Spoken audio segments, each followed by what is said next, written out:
Canadian soldiers have served this country with distinction all over the world in times of peace and war. We honor them with parades and solemn ceremonies. What we don't see is some of our men and women in uniform have trouble making the transition to civilian life. A recent study shows thousands of Canadian veterans are now homeless and struggling to survive. Here's Vashi Capellos.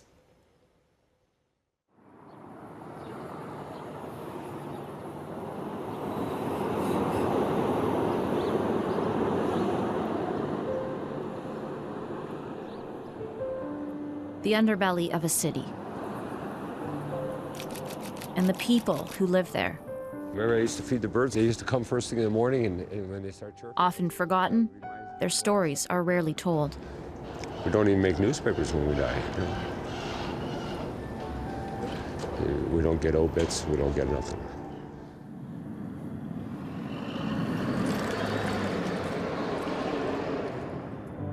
But does it make a difference knowing that some had once served this country?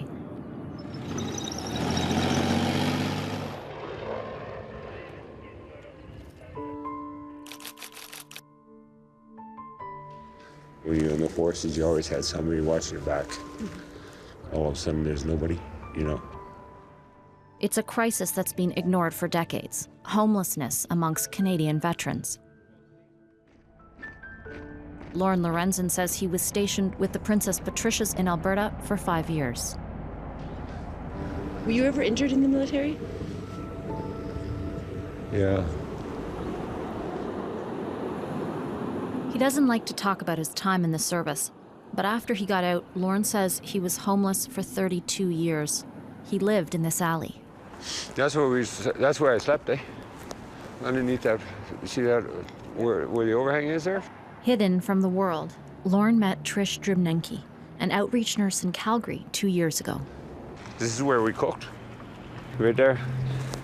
Listen to music and cook with the wok, yeah. She helped him get off the street. Lauren says he served his country. Then he was forgotten. It's not really something I'd want to live through again.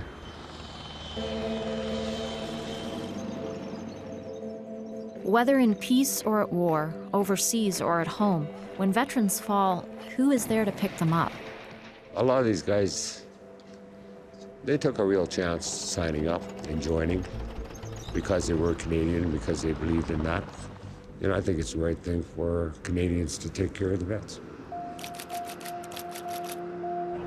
So we're going to come across a lot of people, and I would suggest to get your tickets out. But to take care of them, Canada has to find them. Vets Canada is an organization that goes in search of veterans who are homeless or maybe at risk of homelessness. And for this woman, it's personal. My husband Jim is a veteran himself, and he was medically released from the military and struggling to find his next purpose in life.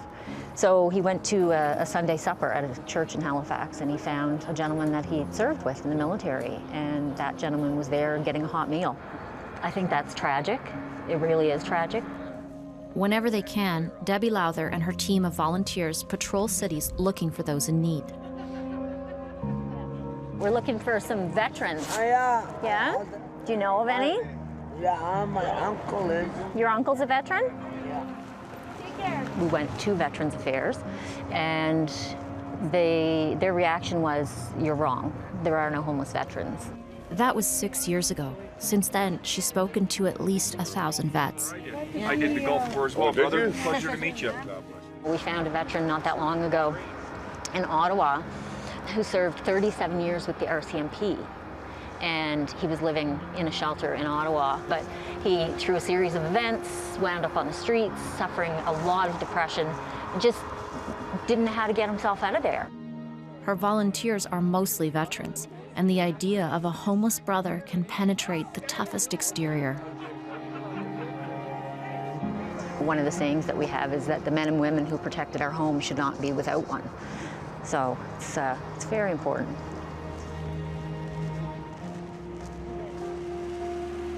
It took some time, but last year the federal government completed a report suggesting over 2,000 veterans are using homeless shelters in Canada. I feel comfortable in saying that it's probably closer to 10 to 15,000. That is a busy spot. You will always find people there. And many prefer to remain unseen. A lot of them don't use the shelter system because they have those good survival skills. So they're more apt to, live in their car or live in a tent in the bush kind of thing. Nobody chooses to be on the streets. They're there because of a series of circumstances that led them there. How many veterans would you say that are on the streets right now? About 30. 30. Wow. Wow. Are they all over the place, or are they? In the hood. I've seen some on the West End. I've seen them all over. They do feel a lot of shame about where they may have ended up after their military career ended. Life in the military is about routine, structure. And losing that can be devastating. When they left, often a little bit of a difficult transition back to civilian life.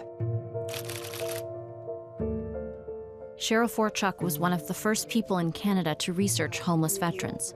She says many feel shame with how far they've fallen.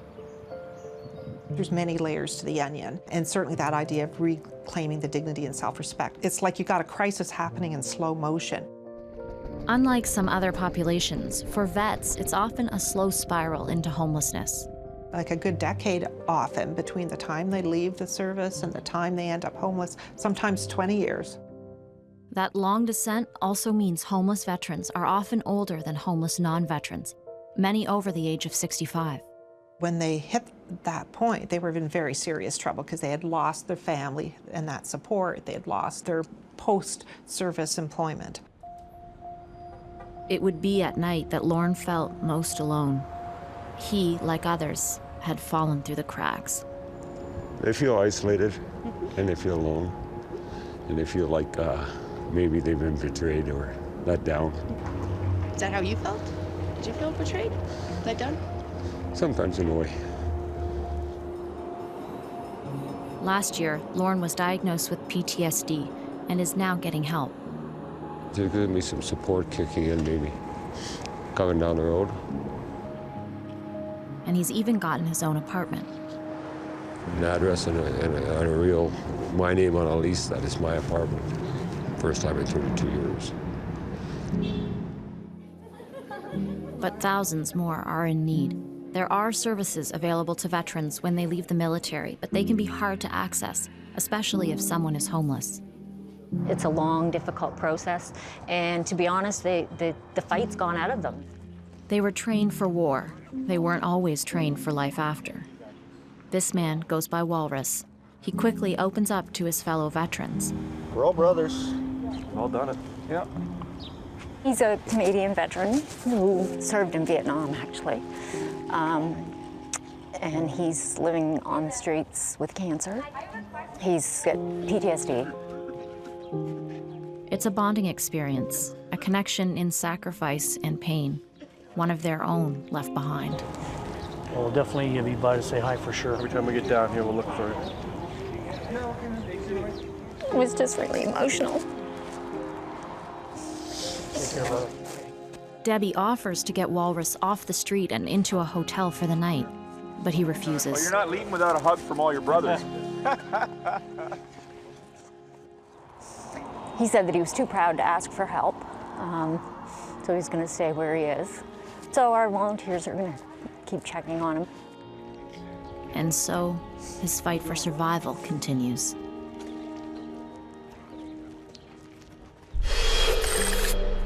Next, finding a home for homeless vets. These people want to congregate, they want to reconnect with their military culture, and they can't do that in a homeless shelter.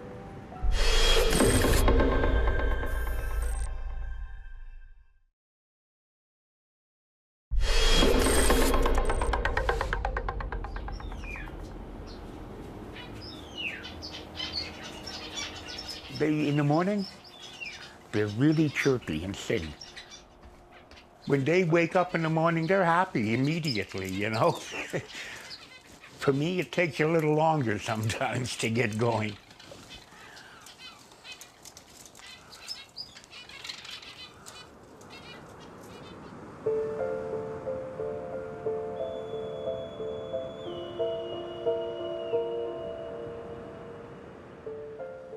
When I was in the Southern Ocean, you had the albatross, just back and forth all day.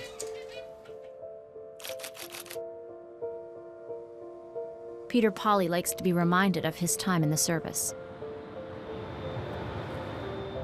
1968, joined the Navy as an ordinary seaman.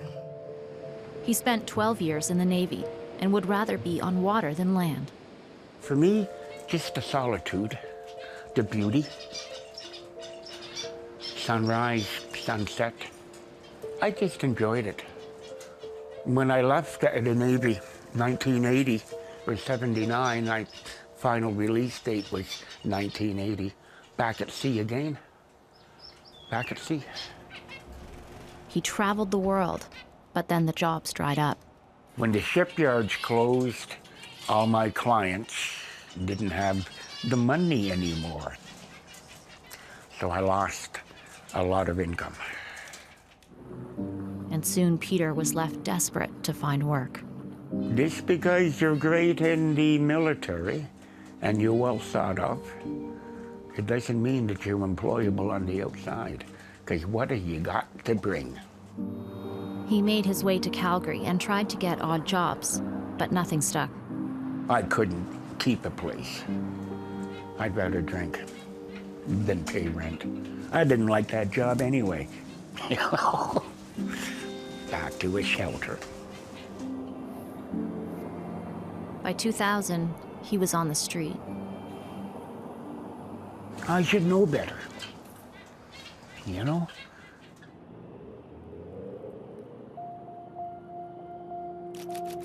Homelessness in Canada has been a problem for decades, and one thing that would help is housing. This is the Madison, a home specifically for homeless veterans. It opened in 2012. 15 vets live here, and when they all get together, talk usually revolves around the good old days. What do they call them, Peter? Anchor clanker? Pongos. Yeah, Pongo. That too, yes! I haven't heard that word for ages!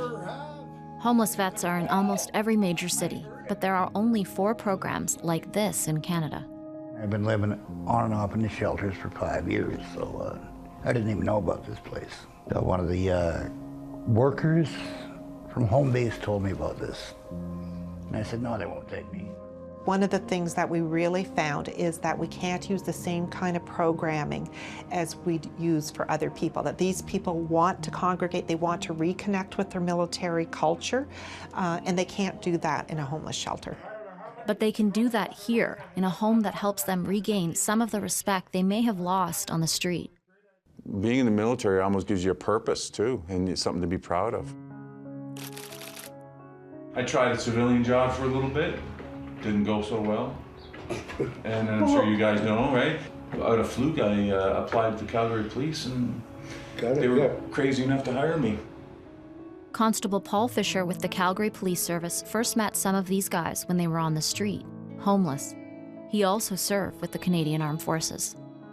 So that's my Afghanistan medal for serving over to Afghanistan. It's the SWASM.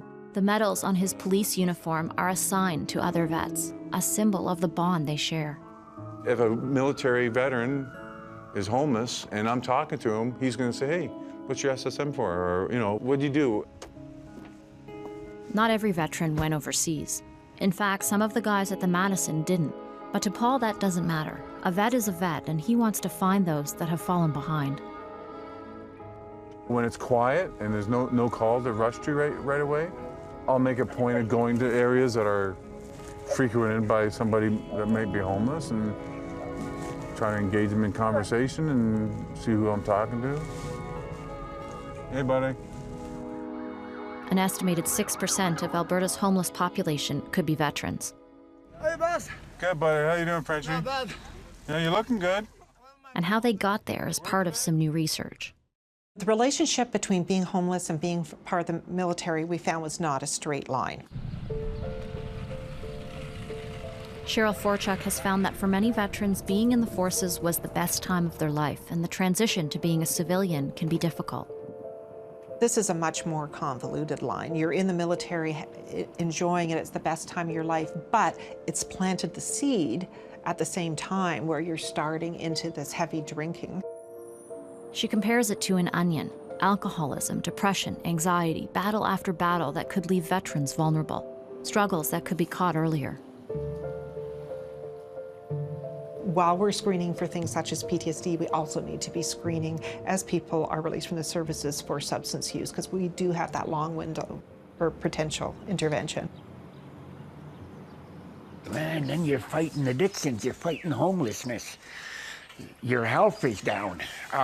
All of these should be addressed before they become like I was. What's your responsibility specifically as Minister of Veterans Affairs to homeless veterans? Look, at the end of the day, they're a Canadian who have done our nation proud by serving in our military. No, we can't tie their injury or illness to military service. We have no obligation. That's not what we want to do. We want to take a broad approach to this. I think our department has the capacity to do better. Veterans Affairs has called homeless veterans a priority, but the Madison is paid for in large part by the province of Alberta. Local charities and legions provide furniture, food, or clothing. It'd be nice to see Veterans Affairs get more involved, because all the times in shelters I never saw Veterans Affairs. They said that they do go down there. Still, it's not enough. More is needed. Oh, there's a lot of memories in this whole area.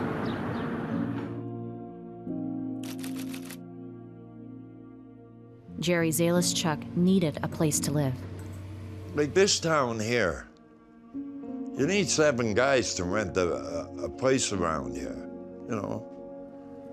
You come along and the cheapest you can find is $1,250, $1,300. That's a lot of money. And if you're a veteran, you don't have that kind of money, unless you won the lottery. But a place to live is more than just a place to sleep. It's a home. This place right here, I feel like a millionaire, you know? Jerry moved into the Madison over 2 years ago. You see that tree there? I was there all the time, and I used to sleep under that tree. Now it's going to be a doggy park. Jerry was homeless for almost 20 years, camping in parks like this one. He says he has cancer, cataracts, and suffered multiple heart attacks. End up by yourself. And that's where things really go wrong, because you don't ask for help, eh? And you're too, I guess you'd call it proud to ask for help. 75, okay. All 65. Okay, much better today than yesterday, eh? Yeah. Now, the 71-year-old is getting the help he needs, because at the Madison, the veterans are not alone. Here, if you got a problem and you might want to pick up a jug, you can come down here and say, And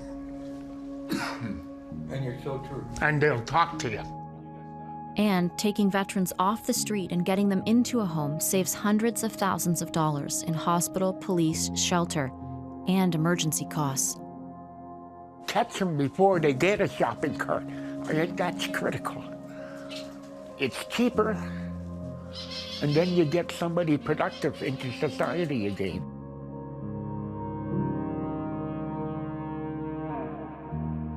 Will we see more Madisons?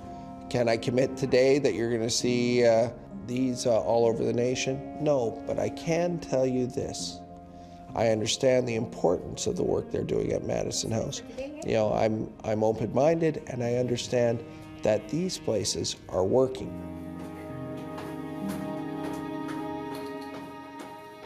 And yet, for these men, even the smallest of actions can make a difference.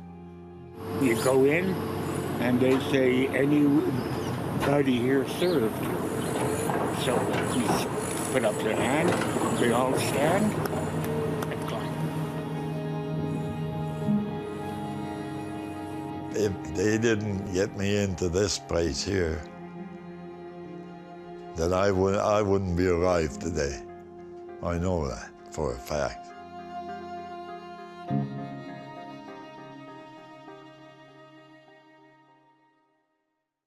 Stay with us. We'll be right back.